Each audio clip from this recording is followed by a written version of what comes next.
Rui, a principal reclamação que chega da polícia hoje aqui dos ouvintes da Rádio Bandeirantes é em relação à quadrilha do Pix. É o assunto que mais movimenta a nossa audiência.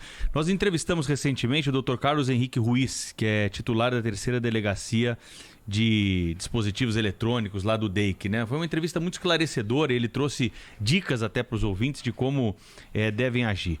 Como é que a Polícia de São Paulo está enfrentando essas quadrilhas do Pix e o que vai ser feito para tentar dar um basta nessa situação?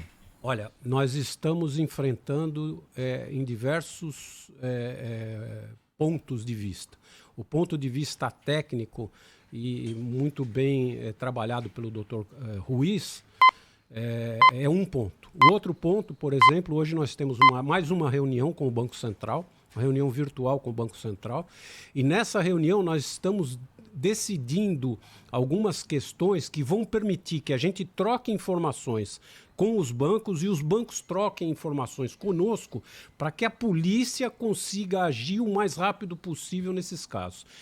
Essas ações já estão rendendo frutos. A Polícia Civil e a Polícia Militar têm prendido muitas pessoas que estão praticando esse tipo de delito com o Pix. E com o termo de cooperação que nós vamos assinar com o Banco Central, vai permitir que nós recebamos a informação dos bancos e dos clientes bancários e daquelas contas que são utilizadas pelos criminosos para pulverizar o dinheiro do Pix de uma forma tão célere que não vai dar tempo deles conseguirem o sucesso final, que é o recebimento físico do dinheiro. E para quem for vítima, vai mudar alguma coisa? Vai mudar muito, por quê? Porque, obviamente, eles não vão ter acesso ao dinheiro e vão ser presos. Isso vai inibir a prática desse delito com o objetivo Pix. Doutor Rui, houve uma mudança nas regras do Pix que foi implementada recentemente pelo Banco Central, restringindo, por exemplo, o valor máximo de transferência no período noturno. Isso fez alguma diferença? Fez alguma diferença. São diferenças que a gente pode encarar de forma positiva e de forma também negativa. A forma positiva é que diminuíram o número de ocorrências que vinham acontecendo, porque o criminoso também entendeu que é muito risco para ele manter a vítima por muito tempo no cativeiro.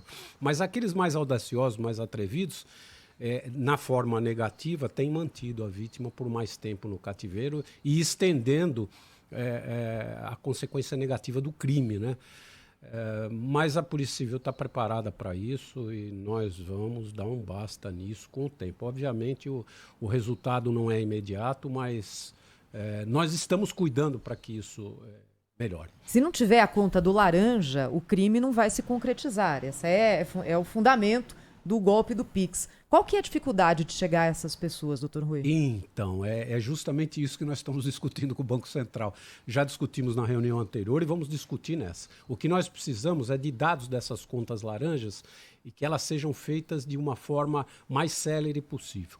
E a outra ponta, que é a ponta que a Polícia Civil tem oferecido, hoje a Polícia Civil tem dados consistentes de todos os cidadãos brasileiros. E essas contas laranjas, ou elas são laranjas onde se usa o indivíduo que efetivamente abriu com seus dados a conta, ou elas são falsas, foram abertas com dados de outras pessoas. Mas aí não tem uma falha no sistema bancário brasileiro, doutor Rui? Porque se essas contas são tão abundantes como parecem que são, não deve estar sendo difícil hoje em dia você, mal intencionado, conseguir abrir uma conta num banco qualquer, né?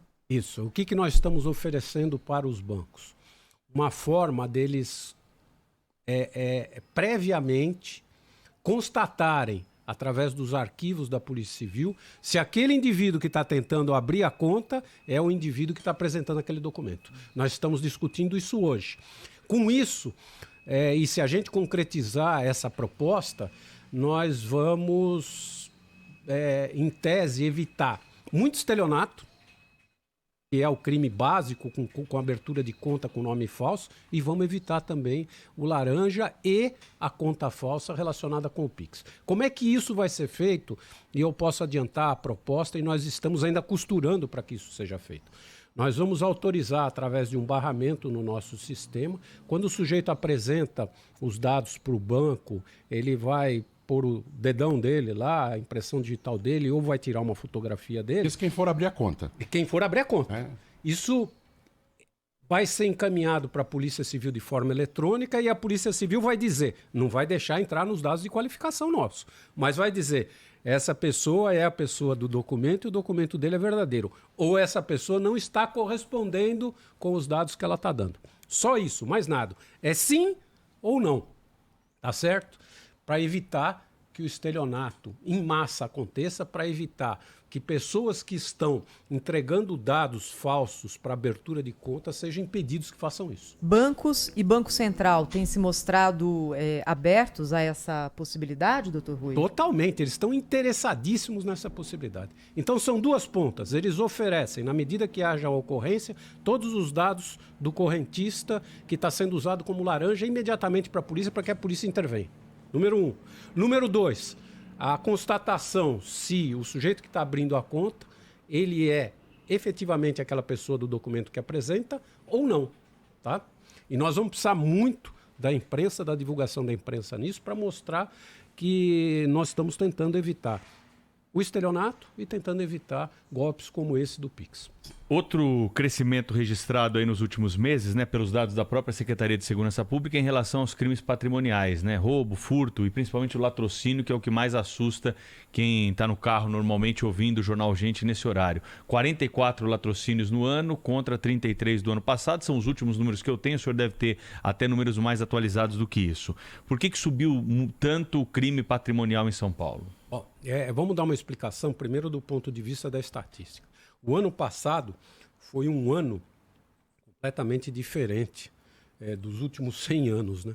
Obviamente que com a pandemia as pessoas não saíam na rua e, obviamente, isso acabava impedindo que as ocorrências de roubo acontecessem. O latrocínio é um incidente que acontece dentro da estatística de roubo. Se nós temos mais roubos, é mais provável que ocorram mais latrocínios. É estatístico. Como diminuiu demais o número de roubos o ano passado por conta da recolha do pessoal em seus lares, obviamente que esse ano, voltando a rotina normal da população, nós tenhamos mais roubos e acabem acontecendo mais latrocínios. Então, essa diferença enorme que está acontecendo entre 2020 e 2021 está relacionada especificamente com isso. Se esses números forem comparados com 2019, já não vai haver tanta diferença entre uma coisa e outra. Mas a polícia não aceita e não quer que ninguém seja vítima de roubo, muito menos